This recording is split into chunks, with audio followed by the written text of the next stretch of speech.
While a major component of early American history, the story of the removal of the 5 so-called civilized tribes of the Southeast is not well understood. And until recently, relatively little archaeological work has been done on sites along the route westward known as the Trail of Tears. But now, researchers are beginning to come to grips with what remains of these ephemeral places. Working at sites from the Cherokee homelands across the Mississippi to Indian country in what is now Oklahoma, archaeologists, historians, native leaders, and community activists are working together to preserve and interpret that story along the northern route.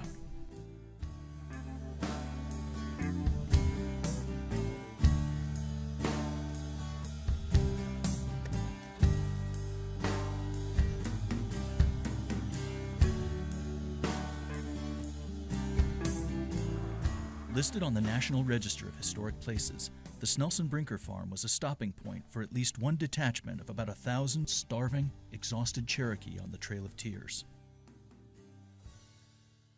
Sitting on the main northern route that the Cherokee passed through in the 1830s, the farm and sites along the trail offer a wealth of information for researchers hoping to understand the process of genocide and ethnic cleansing in 19th century America.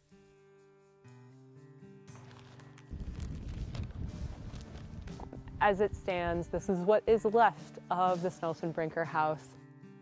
There was a fire July 4th, and they were doing an investigation because all indications point to arson.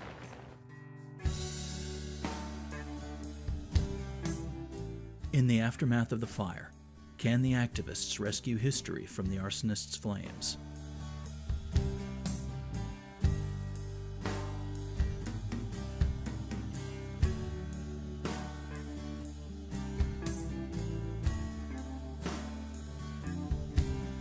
At sites across rural America, the family stories of Native, European, and African Americans collided in the early 19th century to create a cultural landscape that holds the history of America.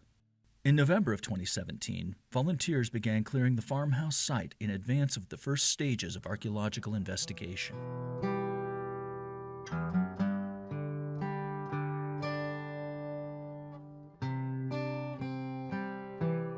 Erin Whitson is the lead investigator on the project. She grew up a few miles from the farm. As it stands, this is what is left of the Snelson Brinker house. July 4th, 2017, the house burned after standing for so long, and now we're interested in doing archaeological investigations to try to figure out more about that early period of time. We know that they came and they probably had slaves with them when they got here. Don't exactly know how many at this moment in time. Hopefully in the future we'll find out a little bit more about them as part of the archaeological examination of the site. What we know for sure is that this was a working farmstead at one point, which means that there are probably more features here that we don't see. All that you see on the surface now that was original was a house. But as a farm, they would have had barns, they probably would have had a stable, they would have had chickens, pigs for certain. So all of these things require other structures. And with slaves, they also would have needed a place to live themselves. A classic example of the negative effects of westward expansion on native cultures, the Trail of Tears also chronicles the story of immigration and slavery. A diverse country like America holds evidence of colliding cultures in its soil. Archaeological research is imperative if we hope to understand and preserve our unique origin story. Part of the project that we're proposing, we're going to be doing archaeological investigations to try to figure out more about that early period of time. First, doing what we call ground penetrating radar to see if we can find anomalies under the soil.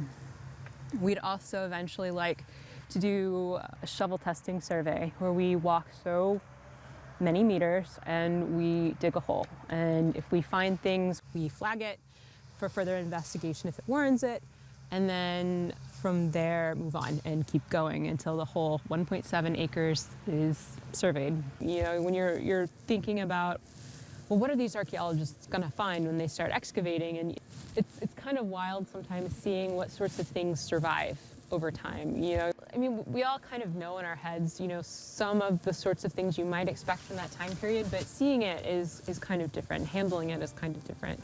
And hopefully by the end of this project, we'll know a little bit more about what it means to live in Missouri Ozarks in the 1830s.